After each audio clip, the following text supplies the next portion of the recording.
நான் ஒவ்வொரு வீடியோவையும் எடிட் பண்ணி போடும்போதெல்லாம் இந்த வீடியோவாவது நமக்கு மில்லியனில் போகும்னு நினச்சி தாங்க போடுவேன். ஒரே பாட்டில் வாழ்க்கையே மாறி போன சரத்குமார் தேவயானி ஜோடி மாதிரி நம்மளும் மாறிடுவோம் அப்படின்னு நினைப்பேன். ஆனால் 500 வியூஸ் கூட போகாமல் நாக்கு தள்ளி நிற்கிதுங்க. வீடியோ போடும்போது என்னவோ நட்சத்திர ஜன்னலின் பாட்டு பாடிட்டே தாங்க போடுவேன். செல்லையே உத்து பார்த்துட்டு ஓட ஓட தூரம் குறையிலையேன்னு பாட்டு பாடிட்டு மறுபடியும் பார்த்துட்டே இருப்பேங்க. வியூஸ் என்னவோ 1 2 3 4 இப்படி தாங்க போயிட்டு இருக்கு. நீங்களா இருந்தால் என்னங்க பண்ணுவீங்க? தூக்கி போட்டு போயிடுவீங்களா? ஆனால் நான் அப்படி இல்லைங்க. ரோசத்தெல்லாம் துவச்சி காய போட்டு வந்திருக்கிறதுனால அடுத்த வேலையை பார்க்க ஆரம்பிச்சிருவேன். அடுத்த செகண்டே அவரவர் வாழ்க்கையில் 1000 மாற்றங்கள்னு பாடிட்டு எந்த வீடியோ போடலாம், என்ன கண்டென்ட்ல போடலான்னு யோசிச்சுக்கிட்டே உட்காந்துடுவேங்க. நமக்கும் கடவுள் ஒரு நாள் கூரையை பிச்சுக்கிட்டு கொடுப்பாருன்னு சொல்லி ஒவ்வொரு வீடியோவுக்கும் நான் காத்திருந்து என்னவோ 2 வருஷம் ஆயிடுச்சுங்க. உளி தாங்கும் கற்கள் தானே மண் மீது சிலையாகும். கரெக்டு தானேங்க.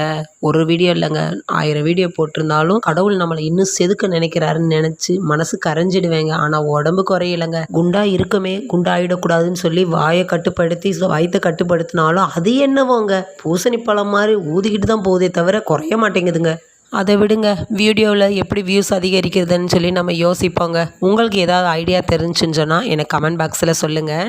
அப்புறம் நிறைய பேர் நம்மளோட சேனலை வந்து சப்ஸ்கிரைப் பண்ணாமல் பார்த்துட்டு இருக்கீங்க. கொஞ்சம் சப்ஸ்கிரைப் பண்ணிவிட்டு கொஞ்சம் வியூஸ் அதிகரிக்க வழி செஞ்சு கொடுங்க. தீயா வேலை செய்யணும் குமார் அப்படி சொல்லிட்டு அடுத்த வீடியோ எடிட் பண்ண போகிறேங்க. அடுத்த வீடியோவில் பார்ப்போம்.